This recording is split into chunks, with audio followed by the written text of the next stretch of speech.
Bienvenidos a otra exploración de Arcana Mundi. Hoy viajaremos hasta Lisboa. Y para empezar quiero que quienes nos escuchan hagan un pequeño ejercicio de imaginación. Vale, me parece una forma estupenda de arrancar. Pues imaginad por un momento esa luz dorada, o sea, esa luz tan espectacular reflejándose sobre el inmenso estuario del río Tajo. Claro, es que esa luz es casi una marca registrada de la ciudad. Totalmente. Y a eso sumadle el olor, ese olor inconfundible a sal atlántica, que de repente se mezcla con el aroma a café recién tostado en alguna esquina. ¡Qué maravilla! Es que ya casi me puedo transportar allí. Y de fondo el sonido metálico, casi hipnótico diría yo, de ese icónico tranvía 28, serpenteando y chirriando por unas calles empedradas y empinadas. Bueno, vamos a desgranar esto, porque la misión de nuestra exploración de hoy no es tratar a la ciudad como un simple mapa turístico, de esos de ir tachando monumentos. Exacto.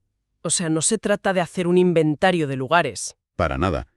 Queremos leer la ciudad como si fuera un organismo vivo, ¿verdad? Un organismo que está compuesto por muchísimas capas históricas. Y, como nuestra experta residente, sé que tienes una visión muy clara de cómo funcionan estas capas. Pues sí, fíjate, porque para entender cómo respira esta ciudad hoy, tenemos que darnos cuenta de que funciona superponiendo tres grandes momentos geográficos y temporales. O sea, no es una sola ciudad. Ajá, son como tres Lisboas en una. Es decir, primero tienes la ciudad reconstruida tras el devastador terremoto de 1755. Luego tienes la ciudad atlántica, la de la era de los descubrimientos, que está anclada ya en el barrio de Belén. Claro, el esplendor imperial. Exacto. Y por último tenemos la capital contemporánea, moderna, que cristalizó de alguna forma con la Expo de 1998.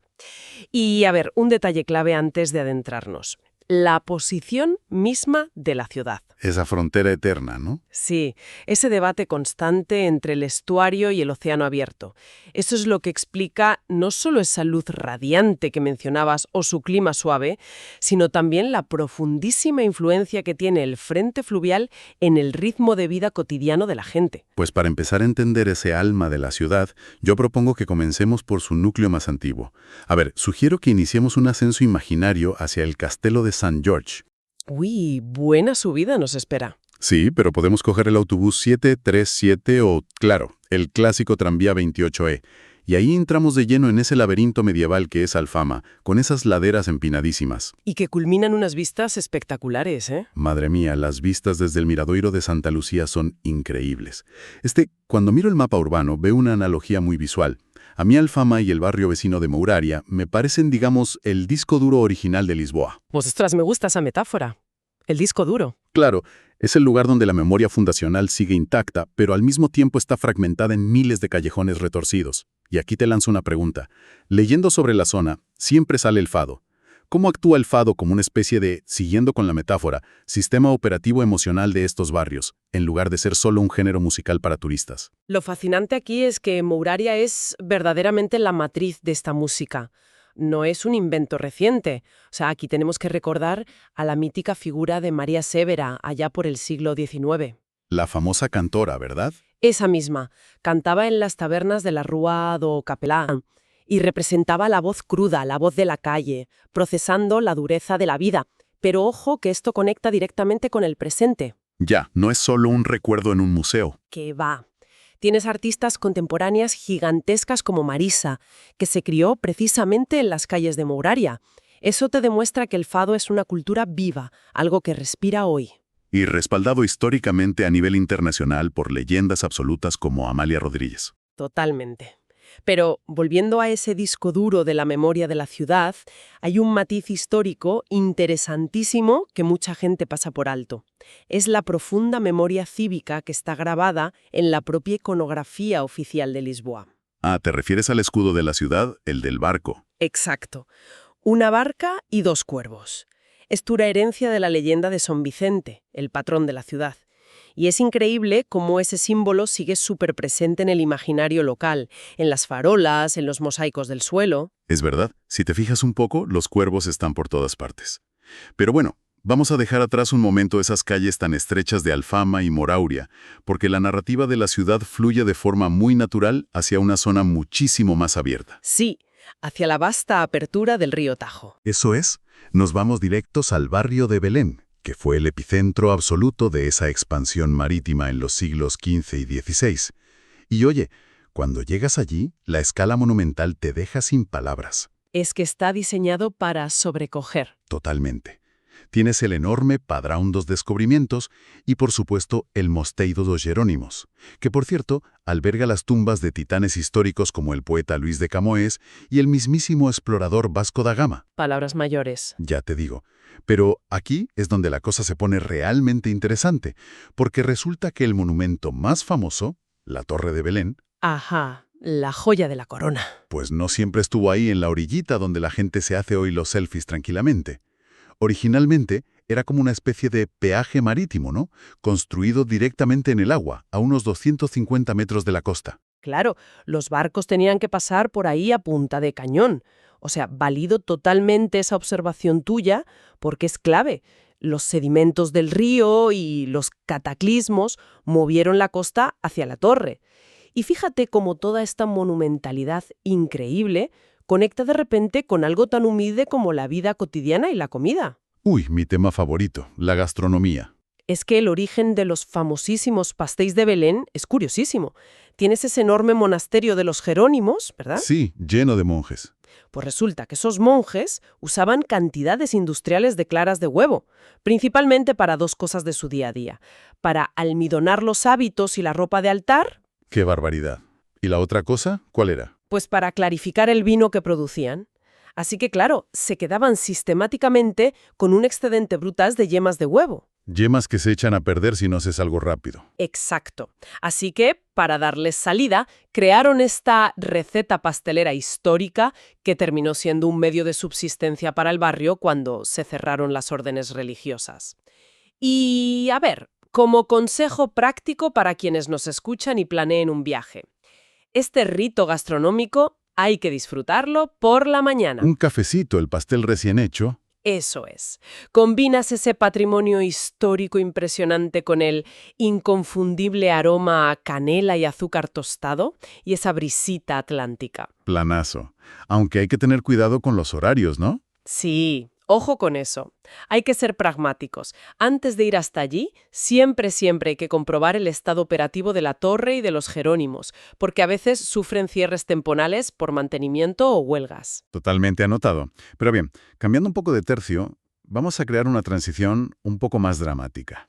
Porque toda esta riqueza incalculable, este poder acumulado en edificios de piedra maciza, de repente se dio de bruces contra la fuerza implacable de la naturaleza. El fatídico terremoto de 1755. Exacto. Es que no fue solo un terremoto.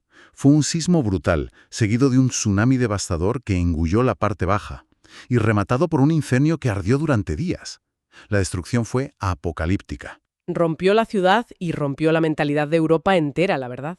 Pero lo fascinante es esa transformación tan radical desde las cenizas hasta el nacimiento de la Baixa, esa cuadrícula superracional, con calles anchas y comerciales, que fue concebida por el Marqués de Pombal. Una hazaña del urbanismo y de la ingeniería antisísmica temprana. Totalmente. O sea, tú bajas caminando sonoramente por la inmensa Praza do Comercio, cruzas bajo el imponente arco de la Rúa Augusta y, de repente, miras hacia arriba y ves el elevador de Santa Justa. ¡Ay, el famoso ascensor! Sí, ese de hierro forjado que parece encaje industrial. Y aquí quiero desafiar un mito que está súper extendido entre los turistas. Porque todo el mundo ve los remaches de hierro y automáticamente grita ¡Eiffel! Ya, es el reflejo automático, ¿verdad? Hierro igual a Gustavo Eiffel. Exacto, pero me consta que no es así. Arroja un poco de luz sobre esto, por favor. Pues sí, te confirmo que es un error histórico muy común. El diseño y la obra son en realidad de un ingeniero portugués, aunque de ascendencia francesa, llamado Raúl Mesnier du Ponsar. Ponsar, claro, nada de Eiffel. Nada, y es una estructura pensada pura y duramente para resolver el problema topográfico de conectar la parte comercial baja con los barrios altos. Pero si conectamos esto con el panorama general de cómo la ciudad gestiona sus cicatrices, tenemos que hablar del Chiado. Uy, sí. justo donde te deja el ascensor en la parte alta. Exacto. Tú llegas allí y te topas de frente con las ruinas del convento do Carmo. Esas columnas góticas enormes, apuntando al cielo pero sin techo. Mucha gente cree que se quedó así porque faltó dinero para reconstruirlo tras el terremoto. Yo siempre había pensado eso, la verdad, que se quedaron sin fondos. Pues no, fue una decisión completamente deliberada. Decidieron mantenerlo abierto al cielo, en ruinas, como un memorial perpetuo del terremoto. Una forma de no olvidar la fragilidad ante la naturaleza. Y de hecho, hoy alberga el primer museo de arte y arqueología del país. Es como dejar la herida abierta a propósito. Es muy poético. Y bueno, desde esas ruinas del Carmo, el recorrido natural te adentra en el Chiado y en el Bairro Alto, que es básicamente el latido bohemio de la ciudad. El refugio de intelectuales y artistas, sí. Y además es una zona que demostró su resiliencia porque resurgió con una fuerza increíble tras otro desastre, el devastador incendio de 1988. Es que esta ciudad tiene un historial con los incendios. Tela. Ya te digo. Pero la experiencia sensorial hoy en día allí es increíble. Caminar sobre ese arte marítimo de la calzada portuguesa, esas piedrecitas blancas y negras que hacen olas, y sentir el eco de las antiguas tertulias literarias. Es que vas pisando historia. Literalmente. Y pasas por hitos brutales, como la librería Bertrand, que ostenta el título de ser la librería más antigua del mundo en funcionamiento continuo. Una maravilla, para cualquier lector. Y luego te topas con el Café a Brasileira, donde la estatua de bronce del gran Fernando Pessoa sigue sentada en la terraza, observando a la gente pasar. Pero claro, veo el ritmo frenético que tiene hoy esa zona, llena de comercios, de ruido. Entonces, ¿qué significa todo esto al final? ¿Se puede aún disfrutar de la auténtica vida local ahí? A ver, es una duda muy legítima. Pero yo estoy convencida de que la autenticidad en Lisboa se encuentra en los rituales diarios, no en los grandes gestos, sino en las pausas. Por ejemplo, Pues, por ejemplo, aconsejo muchísimo pararse a ver el atardecer desde el miradouro de San Pedro de Alcántara. Ves cómo la ladera del castillo y el centro se van encendiendo poco a poco con las luces. Es un momento que te exige hacer una pausa sí o sí. qué buena recomendación. ¿Y a nivel gastronómico? Porque hablábamos antes de los pasteles, pero la comida de diario, ¿qué tal? A nivel gastronómico, si quieres experimentar la verdadera Lisboa, tienes que trazar un mapa de contrastes. Soy todo oídos. Por un lado tienes el rito rápido de comerte una bifana, ese bocadillo de cerdo adobado espectacular, en sitios de toda la vida como Trevo, o tomarte un trago rápido de gingiña, el licor de guindas, de pie en la calle. Se me hace la boca agua. Y por otro lado tienes las clásicas cervecerías de azulejos como Trindade o Solar dos Presuntos, donde te sientas a disfrutar, o las marisquerías emblemáticas, como Ramiro o la Núñez Real Marisqueira, para darte un homenaje de marisco brutal. Y bueno, si el presupuesto lo permite, hasta la alta cocina, ¿no? Claro, tienes lugares como Belcanto, que juegan en otra liga. Pero no todos comer. También sugiero sumergirse en la vida popular perdiéndose por la Feira da Ladra, el mercadillo centenario de antigüedades. Los martes y sábados, si no me equivoco. Eso es. Y si alguien viaja en junio, por favor tiene que celebrar la fiesta de Santo Antonio, en la calle, comiendo sardinas asadas entre banderines y música. Eso es pura inmersión local. Oye, ¿y para moverse por todos estos sitios sin dejarse las piernas en el intento? Pues lo más práctico es hacerse con un billete de 24 horas de Carris y Metro. Te salva la vida. Pero, y esto es muy importante, hay que extremar las precauciones con los carteristas en los ejes muy turísticos como el Tranvía 28 o la Baixa.